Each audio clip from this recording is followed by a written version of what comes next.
¿Sabías que Spotify se gastó en 2021 más de 1.000 millones para atraer podcasters y comprar empresas relacionadas con el podcast a su ecosistema? ¿Sabías que YouTube casi no se gastó nada y triunfan más sus podcasts que los de Spotify? ¿Por qué está pasando esto? En este vídeo vamos a analizar por qué YouTube se está volviendo el rey del podcast cuando otras empresas están peleándose a muerte por conseguir parte de ese pastel.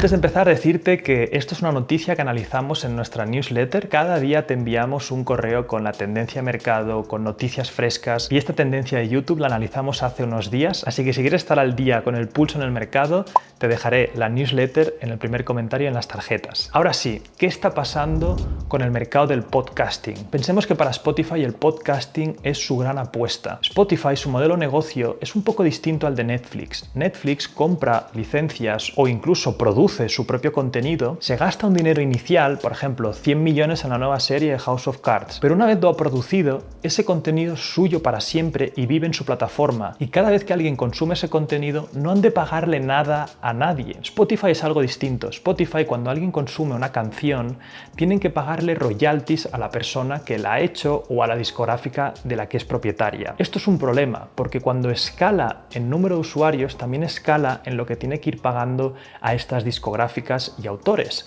En cambio, con el tema del podcast es algo distinto, porque no tiene que pagar directamente a estos podcasters. Puede simplemente comprar podcast o tener gente que está haciendo podcast y no pagarles por ello. ¿Por qué? Porque el podcasting en sí ya la gente no asume que te tienen que pagar. Yo, por ejemplo, tengo un podcast, lo distribuyo en YouTube, lo distribuyo en Spotify, lo distribuyo en iTunes y sí, YouTube me paga algo por subir el podcast, pero es simplemente porque esto lo hacen todos los vídeos. Si tú consigues dinero, se dividen las ganancias con el creador de contenido, pero Spotify no lo hace aquí. ¿Por qué entonces para Spotify es tan importante el podcast? Pues bien, si más gente de su audiencia que está pagando esa suscripción empieza a escuchar podcast, vamos a decir que el 30% del tiempo en Spotify escuchas el podcast, no una canción. Eso es un 30% más de beneficio que va a ganar porque no está pagando tanto a estos artistas. Por eso para Spotify es una solución clave. Compró un montón de empresas relacionadas con el podcast, hizo el mega acuerdo con Joe Rogan, algunos dicen valorado en más de 100 millones, y se deja un montón de dinero en atraer a estas personas porque es un contenido que va a hacer que otros podcasters aún vengan a Spotify más todavía, la gente empieza a escuchar podcast aquí y sí, a Joe Rogan le ha pagado 100 millones, pero al resto no les paga nada, no les paga en comparación con lo que tendrían que pagar a alguien que esté escuchando una canción. Hasta aquí todo entendido. Para Spotify es muy importante hacerse con el mercado de gente que escucha podcast, pero en silencio YouTube poco a poco se ha ido comiendo el mercado también. Los podcasts de YouTube llegaron a captar el 24,2% de los oyentes en comparación al 23,8% que capturó Spotify y el 16% solo de Apple. Como te decía, lo interesante es que todas las demás plataformas están haciendo un montón de cosas para capturar clientes, para capturar oyentes, mejor dicho, y YouTube casi no hace nada. ¿Por qué entonces el podcast en YouTube triunfa tanto? Muy sencillo, por la parte visual. Si tú ya estás navegando en YouTube, dices, oye, el podcast este me gusta, me lo pongo, y aparte verlo visualmente es interesante. Ya hace un tiempo dijimos en este canal que una tendencia que veíamos era que si tú tenías un podcast, hacerlo visual cuesta relativamente poco y te va a dar mucha más visibilidad. Otra cosa también interesante de YouTube es que tiene un buscador integrado. YouTube es el segundo buscador más usado del mundo. El primero es Google, el segundo es YouTube. Eso quiere decir que si tienes un podcast de nicho, tienes una fuente de descubrimiento.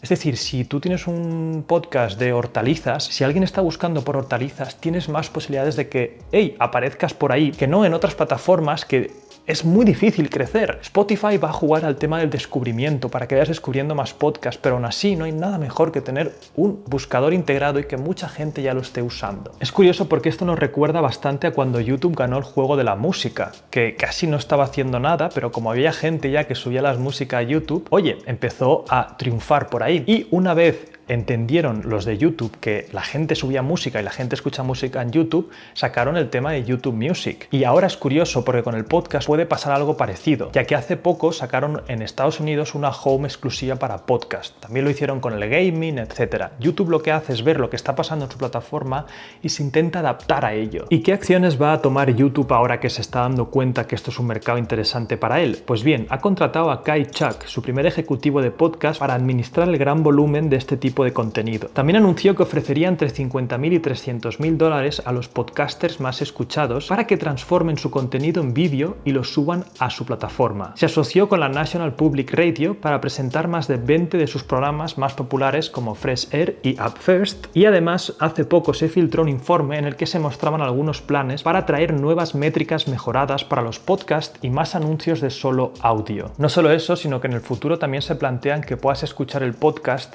desde tu móvil aunque lo tengas bloqueado. Ahora mismo, si bloqueas el móvil y no estás en una versión premium, el vídeo directamente para. Eso es una forma. Yo, por ejemplo, entré en YouTube Premium porque quería escuchar los vídeos cuando paseaba sin tener que estar bloqueándolo y que se me frenasen. Ahora quizá eso lo hacen para todo el mundo, porque su interés es que más podcasts se escuchen, y cuantos más podcasts se escuchen también podrán poner anuncios de audio en esos podcasts, tienen más espacio publicitario. Y aquí podemos vernos en una nueva encrucijada entre dos plataformas, Spotify y YouTube. Vimos que esto también pasó con YouTube Twitch, cuando los streamers empezaron a irse a Twitch porque tenían mejor incentivos de hacer ahí contenido. En parte era porque Amazon lo infló, o sea, te dejaban suscribirte a un creador con el Amazon Prime. Pero eso no era rentable para Amazon, o sea, eso puede ser que se acabe pronto, pero eso le sacó muchos streamers a YouTube y hubo una batalla encarnizada en hacer contratos millonarios para que los streamers se quedaran en cada lado. ¿Es posible que vivamos una situación parecida con los podcasters? Puede ser. Aún no está del todo claro, pero es interesante sobre todo para los creadores de podcast. ¿Y qué podemos hacer nosotros? Oye, si eres un podcaster y aún no lo tienes en vídeo, para mí, lo vuelvo a repetir, es interesante que puedas poner ese formato de vídeo, subirlo a YouTube. Hay más formas de que te descubran por el buscador, etc. Puede ser que en un futuro YouTube te dé un incentivo para que te quedes o te dé una ayuda o que te lo facilite más todavía con métricas, etcétera. Y aquí como podcaster no tienes que elegir. Nosotros, por ejemplo, distribuimos en todos lados, es lo más interesante. Spotify no creo que se quede atrás. Además, Spotify ya está integrando el vídeo. O sea, tú, por ejemplo, el podcast de Joe Rogan en Spotify lo puedes ver en vídeo entero también. No se quieren quedar atrás, también van a estar poniendo ahí mucho interés. Espero que aquí los que ganen sean los podcasters porque vuelvan a ser esas joyas de la corona que las plataformas se peleen por ellos. Y nada, súper interesante tendencia. Ya sabes que si quieres ver estas tendencias antes que nadie, ver noticias frescas de empresa, de emprendimiento, de negocios, en nuestra newsletter, en el primer comentario y en las tarjetas. Así que nada, espero verte por ahí y si eres nuevo en el canal, suscríbete. Nos vemos en el siguiente. Chao.